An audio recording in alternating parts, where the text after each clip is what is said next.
제가 위기를 만났을 때라고 하는 제목으로 함께 은혜 나누도록 하겠습니다. 제가 긴 인생 산 거는 아니지만요. 그래도 인생을 살면서 늘 느끼게 되는 마음은 무엇이냐 하면 우리 인간은 참 연약하다. 우리 인간은 참 부족하다라는 것을 살면서 정말 많이 느끼게 되는 것 같습니다. 그렇기 때문에 우리의 삶에는 연약하고 부족한 우리 인간의 삶에는 계속해서 이 위기라고 하는 것이 다가올 때가 있습니다. 레리엘 맥스웨인이라고 하는 사람이 쓴 Conflict Ministry in the Church라고 하는 책을 보면요. 인간이 살아가면서 느끼게 되는 위기가 총 5가지가 있다 이렇게 정리해 놓고 있습니다. 한번 살펴보면요. 먼저는 신체적인 위기가 있습니다. 신체적 위기. 여러분 아무리 건강한 사람이라고 하더라도요. 건강이 평생 동안 유지되는 것이 아닙니다. 그렇죠? 때로는 내가 정말 생각하지도 못했던 원하지 않았던 그런 질병이 찾아올 때가 있습니다. 그래서 이 병으로 인하여서 내가 감당하기 힘든 조금은 심각한 위기를 경험하게 될 때도 있습니다. 두 번째는 자아의 위기가 있습니다. 여러분 우리는 이러한 상태를 가리켜 한마디로 많은 사람들이 뭐라고 부르냐면 멘붕이 왔다 이런 말들을 합니다. 여러분 들어보셨습니까? 멘탈이 붕괴됐다 뭐 이러한 말이죠. 한마디로 이 정신적으로 완전히 무너지는 그런 위기를 경험하게 될 때가 있습니다. 세 번째는요, 인간관계의 위기가 있습니다. 어느 순간 사람들이 너무너무 무서워지게 됩니다. 사람들과 함께하는 게 막 싫어집니다. 그래서 스스로 사람들과의 관계를 단절시키고 이로 인하여서 자꾸만 내 주변 사람들이 떠나가거나 혹은 내가 사람들로부터 멀어져서 대인관계가 단절되는 그 위기가 찾아올 때가 있습니다. 여러분 네 번째는 환경적인 위기입니다. 쉽게 말하면 공해라든가 한국에는 미세먼지가 심각하지 않습니까? 혹은 자연재해라든가 아니면 전쟁과 같은 그러한 것에서 오는 위기가 있습니다. 한번 생각해 본다면 우리가 살면서 이러한 위기들, 신체적인 위기, 자아의 위기, 인간관계의 위기, 환경적인 위기가 우리에게 다가온다면요, 우리는 훨씬 더 심각한 위기를 느끼게 됩니다. 여러분 그런데 이러한 위기들보다 더 심각한, 훨씬 더 위험한 그러한 위기가 있습니다. 어떤 위기일까요? 어떤 위기겠습니까? 바로 영적인 위기가 있습니다. 인간이 하나님과의 이 관계가 잘못될 때 오는 그 위기가 가장 위험한 것이고 근본적이고 총체적인 위기라고 말할 수 있습니다. 여러분 그렇기 때문에 우리가 인생을 살면서 우리가 이 영적인 위기를 어떻게 극복하고 어떻게 헤쳐나가는가라고 하는 것은요, 우리 인생의 승패를 좌우할 수 있는 매우 중요한 문제라고 말할 수 있습니다. 오늘 본문을 보시면 인생에 있어서 너무나도 심각한 위기를 맞은 한 사람이 등장합니다. 누구입니까? 바로 예수님이시죠. 이제 오늘 본문의 배경은 예수님께서 이 땅에서의 모든 사역을 다 마치시고 이제 십자가에 달려 돌아가시기 전에 겟세마네 동산에 나아가셔서 하나님 앞에 간절하게 기도하는 그 모습이 나오고 있습니다. 여러분 그렇다면 예수님께서는 이렇게 나에게 찾아온 이 죽음의 이 심각한 위기를 과연 어떻게 극복하셨을까요? 여러분 위기 극복의 첫 번째 비결은 무엇이냐면요, 바로 깨어있는 것입니다. 깨어있는 것. 오늘 보면 41절 말씀 보시면 예수님께서 제자들을 향해 뭐라고 말씀하십니까? 너희들 깨어있어라. 제자들에게 너희들 깨어있으라 이렇게 말씀하고 계십니다. 이렇게 말씀하신 이유는 이제 죽음을 앞둔 예수님께서 간절한 마음으로 하나님 앞에 나아가 기도하고 오셨는데 제자들이 뭐 하고 있습니까? 잠을 자고 있습니다.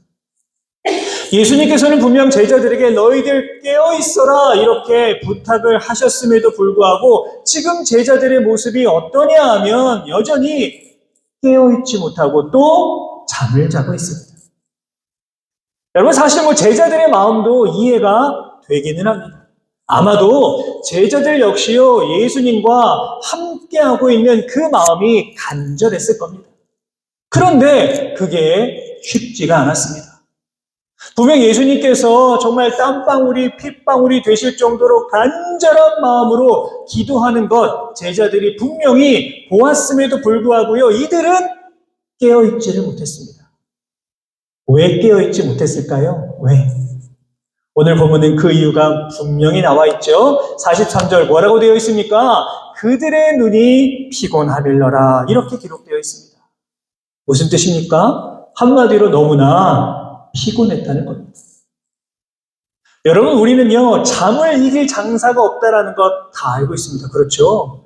한번 눈꺼풀이 내려오기 시작하면요 도저히 뜰 수가 없습니다. 그런 경험 얼마나 많이 하십니까? 그렇죠? 특별히 저도 예전에 운전하다 그런 경험 한번 한 적이 있는데 너무 피곤한 거예요. 아무리 막 손을 꼬집고 허벅지를 막 때리고 소리를 질러도 너무너무 피곤해서 눈이 떠지질 않는 거예요. 갓길에 차를 세우고 잠깐 눈을 붙였던 그러한 기억도 있습니다. 자, 그런데 여러분 오늘 본문을 통해서 예수님께서 지금 제자들을 향해 깨어있어라 라고 하신 말씀은요 그냥 얘들아 너희들 눈만 좀 부릅뜨고 있어라 이런 말씀이 절대로 아닙니다. 잠이 막 쏟아지는데 너희들 손도 꼬집고 허벅도 찔러가면서 잠을 깨고 있어라 이런 말씀이 아닙니다. 오늘 본문에 나오는 너희들 깨어있어라 라고 하는 것은요 바로 영적으로 깨어있어야 한다라고 하는 의미입니다. 여러분 다시 말해서 우리의 영혼이 언제나 깨어있어야 한다라는 것이죠. 여러분 깨어있다라고 하는 그 의미가 무엇입니까? 우리들의 영이요 하나님을 바라보고요 하나님을 의지하고 하나님 말씀에만 반응할 수 있어야 한다라고 하는 뜻입니다. 성을 지키는 파수꾼의 임무가 뭡니까? 깨어있습니다. 깨어있습니다. 파수꾼이 깨어있지 아니하면요 성은 몰려오는 적들에게 금방 함락당할 수 있습니다. 영적으로도 마찬가지입니다. 여러분 영적으로 깨어있는 사람은요 결코 그 삶에 어떠한 위기가 다가오더라도요 쉽게 무너지지 않습니다. 영적으로 깨어있기 때문에 더욱더 하나님을 바라볼 수 있는 것이고 하나님을 의지할 수 있는 것이고 그 모든 위기를 극복해 나아갈 수 있는 것입니다. 하나님께서는 우리에게 이렇게 말씀하셨습니다. 우리 이사야 41장 10절 말씀 제가 참 좋아하는 말씀인데요. 같이 한번 읽겠습니다. 시작. 두려워하지 말라 내가 너와 함께 함이라. 놀라지 말라 나는 내 하나님이 됨이라. 내가 너를 굳세게 하리라. 참으로 너를 도와주리라. 참으로 나의 의로운 오른손으로 너를 붙들리라. 아멘. 아멘. 우리가 이 땅을 살아가면서 깨닫게 되는 분명한 진리는 무엇이냐 하면 우리의 삶 속에 위기가 다가왔을 때요 우리가 자꾸만 세상을 의지하고 사람을 의지하고 환경을 의지하고 나의 지식, 나의 경험을 의지한다라고 하여서 우리의 문제가 해결되는 것이 결코 아니다라고 하는 겁니다. 오히려 더 우리에게 필요한 게 무엇일까요? 그것이 바로 우리가 두려워하지 말고요 놀라지 말고 깨어서 여호와 하나님을 바라볼 수 있는 믿음입니다. 여러분 이것만 있으면 우리는 어떤 위기도 다 극복해 나아갈 수 있는 것입니다. 사랑하는 여러분 위기라고 하는 것은요 누구에게나 다 찾아옵니다. 저나 여러분이나 이 자리에 있는 누구나 다 위기는 얼마든지 찾아올 수 있습니다. 위기가 없는 사람은요 아무도 없습니다. 문제는 이 위기를 어떻게 극복해 나아가는가 바로 그것입니다. 바라기는 여러분 늘 영적으로 깨어서 영원하신 여호와 하나님을 바라보시고 우리에게 다가오는 모든 위기를 극복하며 이기며 나아가실 수 있는 우리 모든 성도 여러분 되시기를 주님의 이름으로 부탁을 드립니다. 자, 위기를 극복할 수 있는 두 번째 방법은 뭘까요? 바로 당연히 기도해야만 합니다. 자, 예수님께서 제자들에게 너희들 영적으로 깨어있어라 이렇게 부탁하심과 동시에 또 한 가지 부탁을 하십니다. 무슨 부탁입니까? 기도하라는 거죠. 기도. 예수님 역시 자신에게 다가올 죽음을 바라보시면서요, 간절한 마음으로 기도하셨습니다. 오늘 본문에 몇 번이나 기도하셨습니까? 3번이나.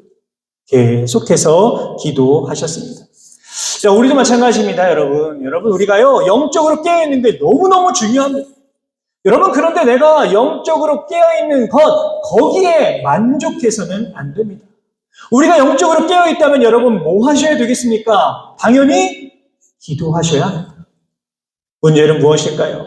우리가 참으로 부족하고 연약하기 때문에 깨어있는 것, 그것은 내가 어느 정도 할 수 있지만 이 기도의 자리에까지 나아가는 게요, 쉽지가 않습니다. 예수님께서 오늘 보면 41절을 통해 뭐라고 말씀하십니까? 시험에 들지 않게 깨어 기도하라. 마음에는 원이로되 육신이 약하도다. 이렇게 말씀하십니다. 다시 말해서 여러분, 우리가요, 아무리 기도하고 싶은 그런 마음이 있다라고 하더라도 우리들의 육신이, 우리들의 육체가 너무나도 연약하기 때문에 자꾸만 기도의 자리에 나아가지 못한다라고 하는 겁니다. 영국에서요, 신앙의 자유가 엄격히 제한되었을 때에 나라의 허락을 받지 아니하고 설교를 했다라고 하는 이유로 한 젊은이가 감옥에 갇혔습니다. 이 젊은이는 무려 12년 동안 감옥에 갇혀 있었습니다. 갇혀 있는 동안에 사랑하는 아내는 세상을 떠났고요. 자녀들은 너무나 큰 고통을 당해야만 했습니다. 하지만 이 사람이 감옥 안에서 할 수 있는 게 아무것도 없었습니다. 그저 하나님 바라보고 기도하는 게 전부였습니다. 그러던 어느 날 이 사람이 하나님 앞에 기도를 합니다. 하나님, 너무나 괴롭고 너무나 힘들고 고통스럽습니다. 제가 주님을 위해서 할 수 있는 일이 남아있을까요? 제가 이곳에서 할 수 있는 일을 보여주신다면 저는 절망하지 아니하고 살겠습니다. 그 순간 하나님께서 그의 마음 가운데 이런 감동을 주시는 겁니다. 너는 그곳에서 글을 써라. 내가 너에게 글을 쓰는 달란트를 주었다. 그리고 기도하던 그에게 놀라운 환상이 펼쳐집니다. 그리고 그는 그 환상을 글로 적어서 책으로 만들었습니다. 여러분, 이 책이 무엇일까요? 이 책이 바로 성경 다음으로 가장 많이 읽혔다는 존 버년의 철로 역정이라고 하는 책입니다. 여러분 읽어보셨죠? 네.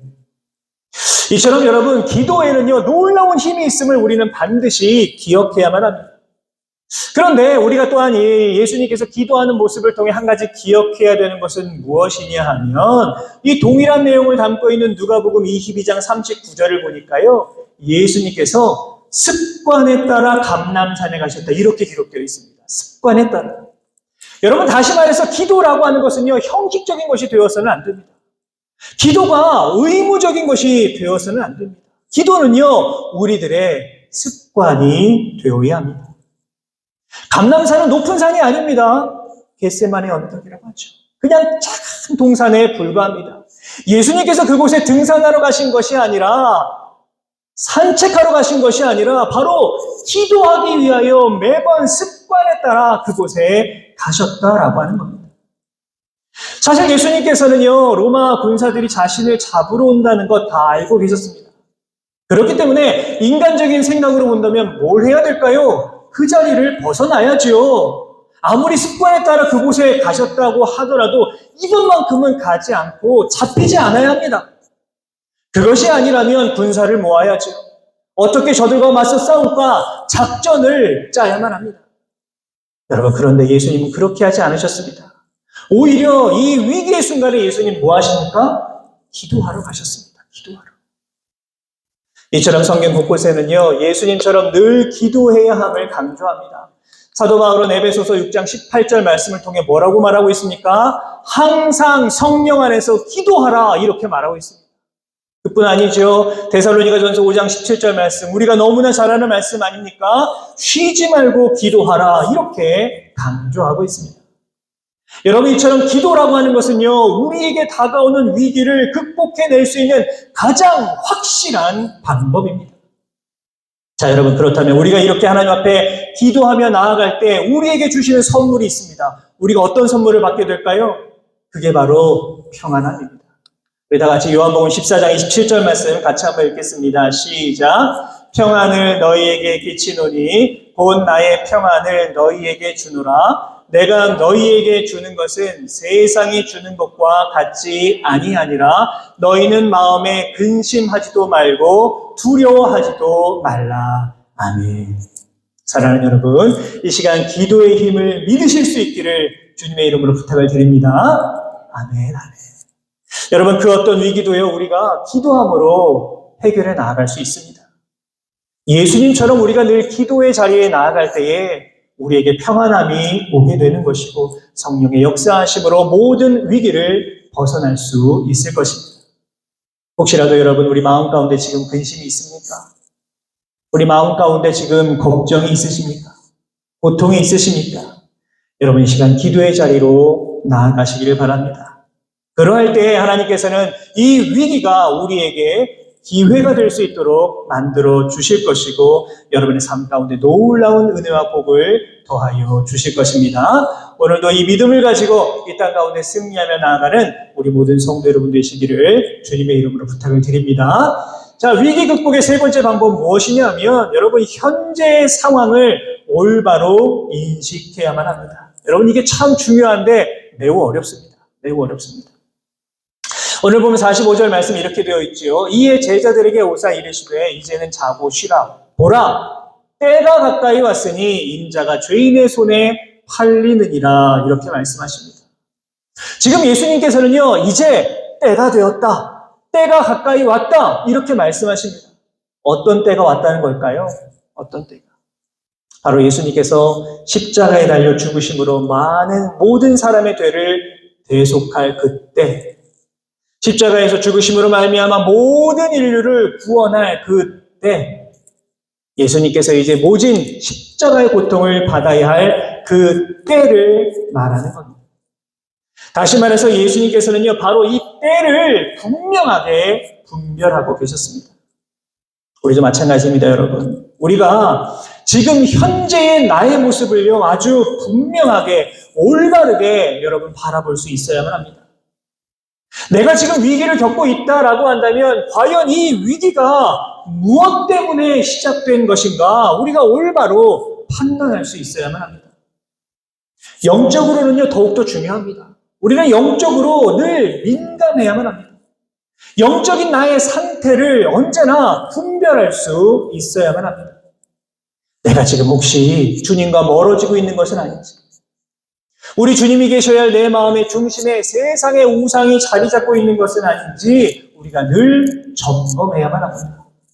바로 그러할 때 우리는 늘 영적으로 건강한 모습으로 살아가게 되는 겁니다.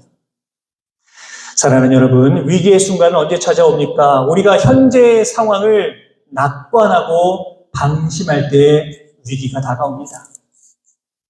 여러분, 교통사고가 언제 가장 많이 날까요? 통계적으로 보면 목적지에 도착 5분 전이라고 합니다. 이유가 무엇일까요? 마음이 느슨해져 버렸기 때문입니다. 이제 내가 다 도착했다라고 하는 그 안일함이 긴장을 풀어버리게 만들고 사고를 유발하는 겁니다.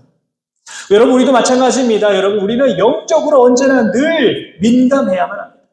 나의 지금 영적인 상태가 어떠한가 여러분 수시로 점검해야만 합니다.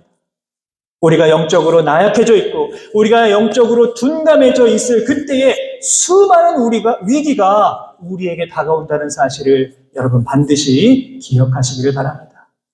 자, 마지막으로 위기 극복의 방법 네 번째는요, 함께 가는 겁니다. 함께. 오늘 보면 46절 말씀 같이 한번 읽겠습니다. 시작. 일어나라, 함께 가자. 보라, 나를 파는 자가 가까이 왔느니라. 자, 여러분, 지금 예수님께서는요, 제자들을 향해 뭐라고 말씀하십니까? 일어나라, 함께 가자, 이렇게 말씀하십니다. 어떤 의미가 담겨 있습니까? 다가오는 위기 피하지 말고 부딪혀라, 이런 의미가 담겨 있습니다. 중요한 것은 여러분, 예수님께서 이 위기의 순간에 그래, 너가 내 대신 혼자 가라, 아니면 그래, 너희끼리 가라, 예수님이 그렇게 말씀하신 것이 아닙니다. 여러분, 예수님께서 지금 뭐라고 말씀하십니까? 함께 가자고 합니다. 함께. 너무나 중요한 말씀이죠. 여러분, 여호수아는요, 모세에 이어서 이스라엘 백성을 이끌어야 하는 후계자가 되었습니다. 막중한 책임과 의무가 생겼습니다. 그런데 여호수아는 이게 큰 짐이었습니다. 앞장서서 수많은 백성을 이끌어야 한다는 게 너무나 큰 중압감으로 다가왔습니다. 이렇게 힘든 여호수아에게 하나님 뭐라고 하셨을까요? 우리 마지막으로 여호수아 1장 9절의 말씀 같이 한번 읽도록 하겠습니다. 시작. 내가 내게 명령한 것이 아니냐. 강하고 담대하라. 두려워하지 말며 놀라지 말라. 내가 어디로 가든지 내 하나님 여호와가 너와 함께 하느니라 하시니라. 아멘. 여러분, 여호수아는 이 말씀대로요, 하나님이 함께 하심을 믿으며 그 위대한 사명을 감당할 수 있었습니다. 하나님이 나와 함께 하시기 때문에 두려워하지 아니하고 담대하게 약속의 땅을 향해 나아갈 수 있었습니다. 우리도 마찬가지입니다. 여러분, 우리가 다가오는 모든 위기 가운데 우리가 정말 가져야 될 마음이 무엇입니까? 그게 바로 여호와 하나님께서 나와 함께 하신다라고 하는 믿음입니다. 여러분, 그렇기 때문에 우리는 위기 속에서도 하나님을 바라볼 수 있는 것이고 하나님을 찬양할 수 있는 것이고 위기 속에서도 하나님께 영광을 올려드릴 수 있는 것입니다. 그렇게 하나님께서 나와 함께 하심을 믿으며 나아갈 때에 우리는요, 큰 힘을 얻고 세상 속에서 승리할 수 있는 것입니다.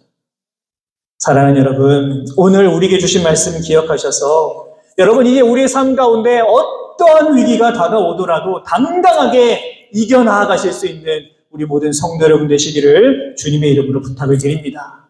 여러분, 위기라고 하는 것은요, 누구에게나 다 다가오지만 우리는 결코 이 위기 때문에 흔들려서는 안 됩니다.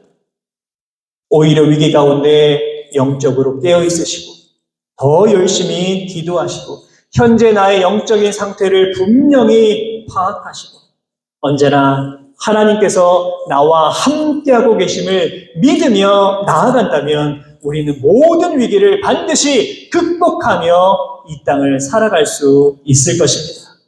날마다 이 놀라운 은혜와 은총을 우리의 삶의 자리에서 누리며 이 땅을 살아가실 수 있는 저와 우리 모든 성도 여러분의 귀하고 복된 삶의 모습이 되실 수 있기를 주님의 이름으로 축원합니다.